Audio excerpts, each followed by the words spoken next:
નમસ્કાર ધોરણ 8 ના વહાલા વિદ્યાર્થી મિત્રો, આજે આપણે આ વિડિયો લેક્ચરની અંદર તમારું જે 9/2025 ની અંદર નવી ગુજરાતીની પાઠ્યપુસ્તક આવેલી છે તેમાં પાઠ નંબર પહેલો છે આ તો ઈસ તણો આવાસ એમનું સંપૂર્ણ એટલે સંપૂર્ણ સ્વાધ્યાય સોલ્યુશન આપણે આ વિડિયો લેક્ચરની અંદર જોવાના છીએ. તો ચાલો મિત્રો શરૂઆત કરીએ આપણે આપણા ક્વેશ્ચન નંબર 1 ની. તો પ્રશ્ન નંબર પહેલો કંઈક આવો છે કે વાતચીત. એમાં પહેલો પ્રશ્ન, કાવ્યની જે પંક્તિ તમને યાદ રહી ગઈ હોય તે તમારે ગાવાની છે. તો આ પ્રશ્નમાં કોઈ લેખિત જવાબની જરૂર નથી, તમને ગમતી પંક્તિઓ મોટેથી તમારે ગાવાની છે. ઉદાહરણ તરીકે, વેર તો પ્રતિપળ હેતનું હાસ, આ તો ઈસ્તણો આવાસ. આ પંક્તિમાં ઈશ્વરના પ્રેમની વાત કરવામાં આવી છે. બીજું છે, ઈશ્વરનું આપેલું શું તમને સૌથી વધુ ગમે છે અને શા માટે? તો ભાઈ મને ઈશ્વરે આપેલી આ દુનિયા ગમે છે, કારણ કે તે સુંદર અને વિવિધતાથી ભરેલી છે. આ દુનિયામાં પ્રેમ, દયા અને આનંદ છે જે મને જીવવાની પ્રેરણા આપે છે. એમના પછી પ્રશ્ન નંબર 3 છે મિત્રો, તમને નવરું રહેવું ગમે કે કેમ?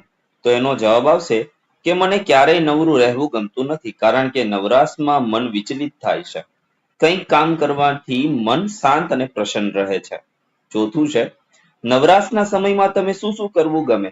તો ભાઈ નવરાશના સમયમાં મને પુસ્તકો વાંચવા, સંગીત સાંભળવું, ચિત્રકામ કરવું અને મિત્રો સાથે રમવું ગમે છે. આ પ્રવૃત્તિઓથી મને આનંદ મળે છે અને મારું મન તાજું થાય છે. પાંચમું છે, તમે મિત્રો સાથે શું શું વહેંચીને ખાઓ છો? તો હું મારા મિત્રો સાથે નાસ્તો, ફળો, ચોકલેટ અને અન્ય ઘણી બધી વસ્તુઓ વહેંચીને ખાઉં છું. વહેંચીને ખાવાથી સ્વાદ વધી જાય છે અને મિત્રો સાથે સંબંધ મજબૂત બને છે. ત્યાર પછી આગળ વાત કરીએ તો પ્રશ્ન નંબર 2 છે, ઉદાહરણ વાંચો, સમજો અને બંધ બેસતા શબ્દોની જોડ બનાવો. તો આવાસ, ઘર, ધુરા, ધુસરી, ઉતાવળું, અધીરું, મહેમાન, અતિથિ, ક્ષમતા, ગજવું વગેરે, જેમાં દાસ અને સેવક એની જેમ આવાસ તો થશે ઘર, ધુરા તો ધુસરી, ઉતાવળું તો અધીરું, મહેમાન તો અતિથિ અને ક્ષમતા તો થશે ગજવું. ત્યાર પછી પ્રશ્ન નંબર 3 છે, વાક્યમાં રેખાંકિત શબ્દોથી વાક્યનો અર્થભેદ સમજો. આપેલા શબ્દોનો ઉપયોગ કરી આવા બીજા વાક્યો તમારે બનાવવાના છે. તો અહીંયા ઉદાહરણ તમને આપેલા હતા. એમાં પહેલું છે, દાસ તો સ્વામી. રામ ભક્ત હનુમાન દાસ તરીકે રામની સેવા કરતા હતા અને રાજા પ્રજાના સ્વામી ગણાય છે. બીજું છે, હાસ્ય તો રુદન. રમૂજી જોક સાંભળીને ઉદાસ ચહેરા પર હાસ્ય આવી ગયું. માતૃશ્રીના અવસાને અમારા જીવનમાં રુદન ભરી મૂક્યું. ત્યાર પછી આગળ વાત કરીએ તો ત્રીજું છે, ધીરજ તો ઉતાવળ. પ્રણવે ધીરજ રાખીને કામ કર્યું તો કામ સારું થયું. પ્રિયંકે કામ કરવામાં ઉતાવળ રાખી તો કામ બગડ્યું. ચોથું છે, અખંડ તો ખંડિત. ભગવાન શ્રી રામની મૂર્તિ અખંડ શિલામાંથી બનાવેલ છે.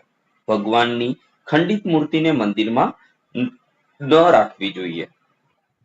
ત્યાર પછી પ્રશ્ન નંબર 4 છે, કાવ્યના આધારે એક શબ્દમાં જવાબ આપો.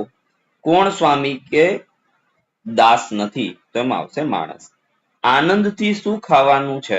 તો જે ભગવાન પીરસે તે. પોતાના કોને ગણવાના છે?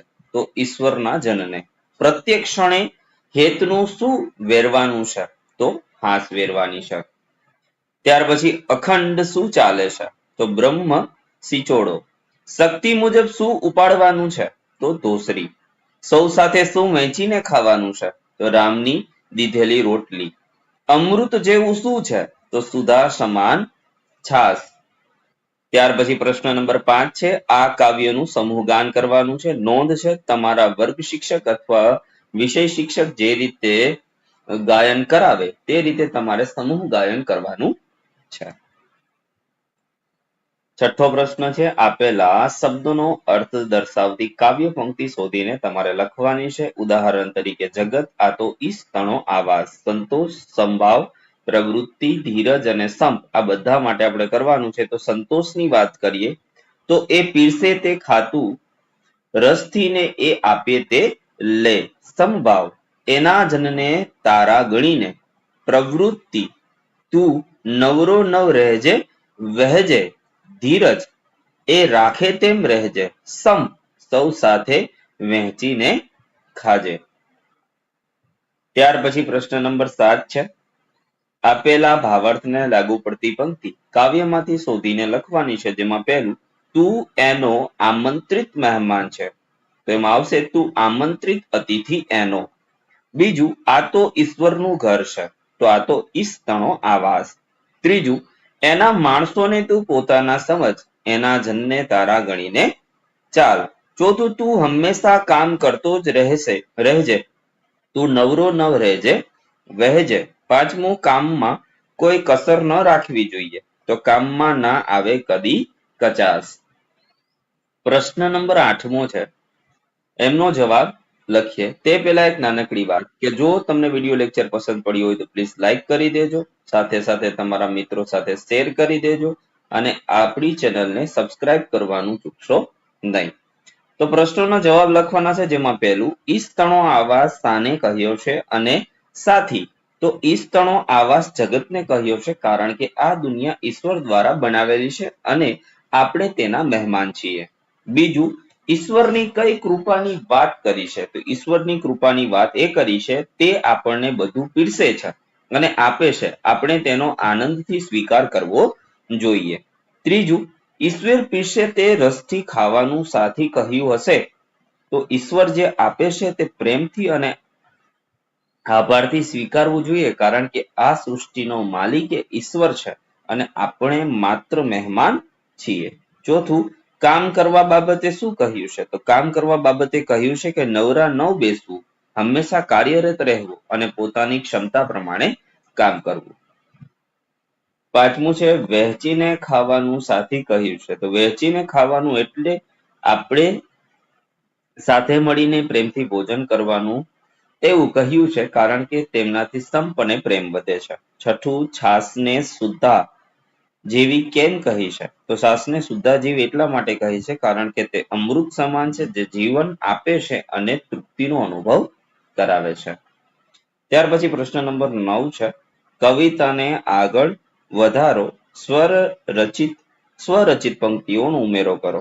તો આ તો ઈષ્ટનો આવાસ, આ તો ઈષ્ટનો આવાસ, દિલમાં પ્રેમનો મીઠો અહેસાસ, જ્ઞાનની જ્યોતથી મન ઉજાસ, શાંતિથી મળે જીવનનો સાથ. બીજું તું નવરો નવ રેજે વહેજે, તું નવરો નવ રહેજે વહેજે જ્ઞાનની ગંગામાં તું તરજે, શીખી લે નવી વાતો દુનિયાની, અનુભવથી જીવનને ભરજે. તો આ હતું મિત્રો પાઠ નંબર 1 નું સંપૂર્ણ સ્વાધ્યાય solution. Thank you very much. ફરી મળીશું નેક્સ્ટ વિડીયો લેક્ચરમાં. ત્યાં સુધી આવજો. જય હિન્દ, જય ભારત.